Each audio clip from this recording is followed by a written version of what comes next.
welcome to this Astranti Financial Training Strategic Case Study video guide. The document we'll be looking at today is available for you to look through at your own pace, so what we'll be doing is looking at some of the key points to really get an understanding of the theme park industry and, of course, the Dreempark company.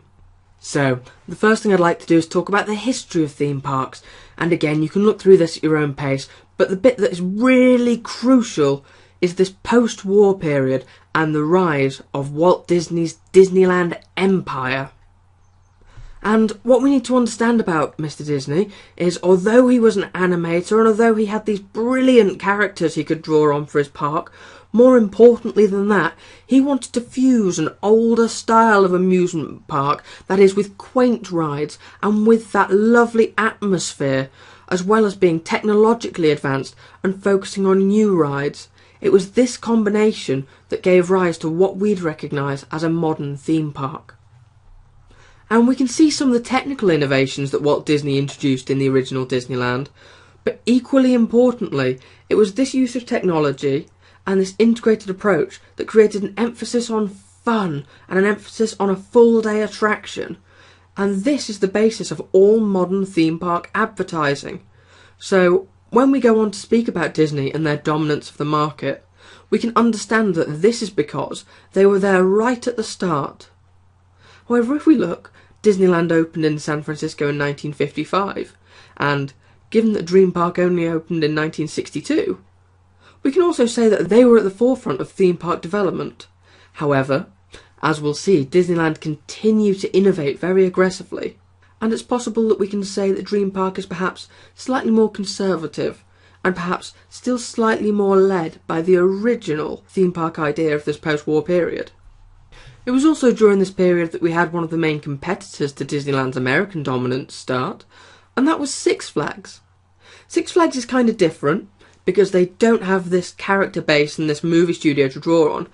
Six Flags is all about rides. And they, perhaps even more than Disneyland, are the basis for a lot of modern theme parks that don't have that to draw on.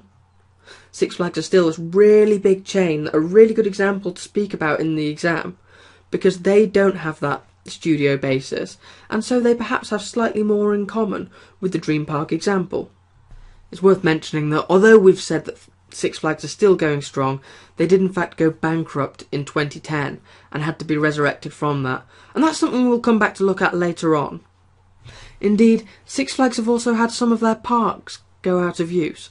For example, Six Flags New Orleans was flooded during Hurricane Katrina, whilst other parks simply fell out of popularity and fell out of use.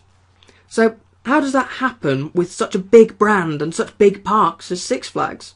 Let's have a little look at the industry life cycle of theme parks, and hopefully that'll give us a bit more of an idea. So, here we can see the industry life cycle of theme parks. As we can see, it's divided into introduction, growth, maturity, and decline. But how do we transition between each of those? Let's have a look using a few industry examples. If we start with introduction, this is when you're trying to get a theme park off the ground, and this costs a huge amount of money. This cannot be overstated. For example, the Dubai Land theme park in, you guessed it, Dubai, has had investment of over 64 billion and still hasn't opened its doors. Indeed, even if construction is successful, there's also a huge marketing cost that goes into getting enough people interested in your park to get it profitable and to get it off the line. And again there we can talk about the Middle East, and we can talk about Dreempark. Given that their Middle East operation is currently losing money, this may be due to insufficient investment in marketing in order to get that initial hype. Even if your park has successfully navigated that introduction phase and you move on to growth, as we can see, this requires a constant investment in new rides. This is because when you're dealing with theme parks, excitement really is what keeps your profit ticking over and what keeps people coming to the park. For example, Merlin Entertainment, one of Dreempark's closest competitors, has spent over 125 million on new attractions during the past financial year. And this can be seen with the other big competitors in the market as well. For example, Six Flags are currently investing very heavily in virtual reality, that is, kind of 3D special effects rides, whilst Disney are unveiling a number of high-profile roller coasters in the coming year. So, With this ongoing investment, hopefully your park will reach the maturity phase, and what you have there is people satisfied with the park, they're excited about your new rides, and you've got a sustainable, profitable business. However, should you not be able to keep up with the monumental ongoing investment, you'll then reach decline. And as we've said here, that's when that excitement just starts to wane. You've got the possibility of falling attendances, and ultimately, possibly the end of your site. An interesting example of this is Disneyland Paris. Although it's Europe's biggest visitor attraction, they're currently getting some quite scathing reviews due to some of their rides and attractions being slightly worn out, and the word that comes up a lot is shabby. This, coupled with falling attendances, has led them to have debts of over $2 billion, as well as attendances which are falling by 500,000 annually. Of course, if your park can't arrest this decline, there's the very real threat of your park shutting. And what happens in that instance? Well, it's very common for rides to be sold off, and they'll be put to another use in another attraction. But theme parks, once they've failed, are very difficult to get back off the ground, so generally the site will be redeveloped. As we can see in the examples above, that can be commonly into golf courses or leisure complexes, but this is very much dependent on the value and the placement of the land. We can say that in the Dreempark example, because they focus on land that is slightly further away from cities, they're not actually that marketable, so if they do go into the decline phase, there's a very real threat of that site remaining derelict for a long time. Obviously, as we're going to be the finance manager for Dreempark, we don't want them to go into decline. So let's have a look at what we can do to prevent that, which is through product innovation. So here we can see some of the ways that industry competitors are innovating, and let's start with Thorpe Shark Hotel. No, Thorpe Park doesn't have any other links to shark whatsoever. I think they just couldn't resist the pun. But critically, Thorpe Shark Hotel is a great industry example of a common trend. Theme parks which are changing themselves into theme park resorts by integrating hotels, leisure facilities and transport infrastructure to maximise the money they're getting from each customer. For example, why have a customer in your park for one day when you can have him in your park for 2 days, in your hotel in between, and using your travel infrastructure to get between the two? This is something that's going to be critical to bring up during the exam. We've got some very specific wording in the pre-scene which says that Dreempark are happy to use a number of local hotels, and this is somewhere where they're going to be losing valuable income. Moving on to our second example here, which comes from Disneyland Paris, and this is an example of improving catering. The Auberge de Saint-Réan is a really luxurious restaurant, and it offers something very different to what you may expect in a theme park. But what's important here is that Disneyland also sell turkey legs from the side of a cart, so what they're doing is they're differentiating and they're diversifying their offering in order to appeal to as many people as possible. In the Dreempark example, we can say they've done that very well with the park itself, with the various sectors, and could recommend that they do the same thing with catering in order to, again, maximise that customer spend. This is something we could also talk about with regards to merchandising, as again, we don't hear very much about the merchandising operation of Dreempark in the pre-scene.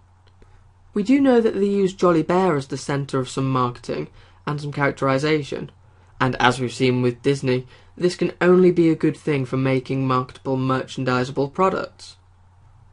However, if we look at the Hogsmeade example at Universal Studios Florida, there are ways you can really innovate to make your merchandising part of the experience. In the Dreempark's example, this could be going to visit Jolly Bear's cave, and this can be a whole visitor attraction for young children, with the gift just being part of that. However, ultimately, you've made an attraction out of a merchandising experience, and again, increased your customer spend, which will increase your profit. So, moving forwards, and the next thing I think we should really focus on is the makeup of the theme park market and the makeup of the attractions market. Specifically in this case, we're going to look at Europe. What we're looking at here is the makeup of the theme park market in Europe, and the first thing that should grab us immediately is that theme parks are worth over 10 billion euros to the European economy as of 2012. Although this is dwarfed by the US market, it just shows quite what a massive industry this is. And as we look, we can also see that that's attendance of 150 million across European theme parks. However, what we also see is theme parks face competition as Europe's best visitor attraction. For example, there are 188 water parks, and here we should probably talk about the difference between a water park and a marine attraction. A water park is one with aquatic-based rides, so log flumes and a lazy river and water slides, whereas a marine attraction is one where you go and see marine wildlife, such as an aquarium. As such, Dream Depths, in the Dreempark example, is a marine attraction rather than a true water park. However, if we look at the popularity of water parks, that is, a value of almost €2 billion, and yearly attendances which are almost 50% of theme parks, it would be good advice to recommend Dreempark expand into water parks, at least in their European theme parks, or at least introduce water rides into their Dream Depths attractions in order to again increase their revenue and increase their profit. A great example of a competitor doing this is Alton Towers, who have just opened Alton Towers Water Park. And if this can be a success in the cold north of England, there's definitely no reason Dreempark shouldn't be doing it in mainland Europe. The same could also be said of wildlife attractions. Although the pre-scene tells us that Dreempark has a petting zoo type arrangement, they really don't have anything on a grand scale, so investing in a wildlife attraction would again bring in a different type of visitor. We also see that, as attendances at wildlife attractions are so high, this could be a significant boost to Dreempark's visitor numbers and therefore revenues. So those are some ways that Dreemparks could diversify and therefore increase their visitor numbers, but what visitors are they targeting currently? Let's have a little look. As we see throughout this section, theme parks market to a number of different segments and to almost every imaginable age group. As we look through, this includes young children and toddlers, children, young adults, but most importantly, adults. The reason adults are so important is, as we've said here, they're the ones who have control of the money. This means that if the adults aren't happy and want to leave your park, you're losing the people who have control of the entire family's funds for their day out. However, keeping adults happy can be quite complicated. For example, if a family has a very young child, by not catering to that very young child or toddler, you may be forcing an adult to stay home who would otherwise visit your park, and losing out on all the revenue that comes with that. This is why having a section for very young children is often profitable for parks. Great examples of this include Thomas Land at Drayton Manor and CBeebies Land at Alton Towers. Obviously, Dreempark is currently doing this really well, with the Dream Forest being separated from the rest of the park, and other areas catering to young adults who again can go off and do their own thing, but within a safe family environment. However, we saw previously that this segmenting isn't also seen across their merchandising and catering, and this is something that we can see as incredibly important by the pie chart below. This tells us that secondary spend is worth a whopping 36% of the overall generation of revenue, which means that Dreempark could be losing out on a huge amount of income. What's also very interesting from this chart is that hotels already make up 10% of theme parks' revenue. Given that the move towards resorts is only very recent, this is a very large portion and is something that Dreempark need to keep an eye on, unless they're going to lose valuable market share and valuable revenue to their competitors. But what we're looking at here is adults and their spending in the context of a family. And this is actually something that theme parks are just starting to move away from. They're just starting to think of adults as entities in their own right. And the best way of looking at this is to look at the marketing for this year, and one very adult-focused campaign, which is Disneyland Paris's Jen's Surprise Weekend campaign.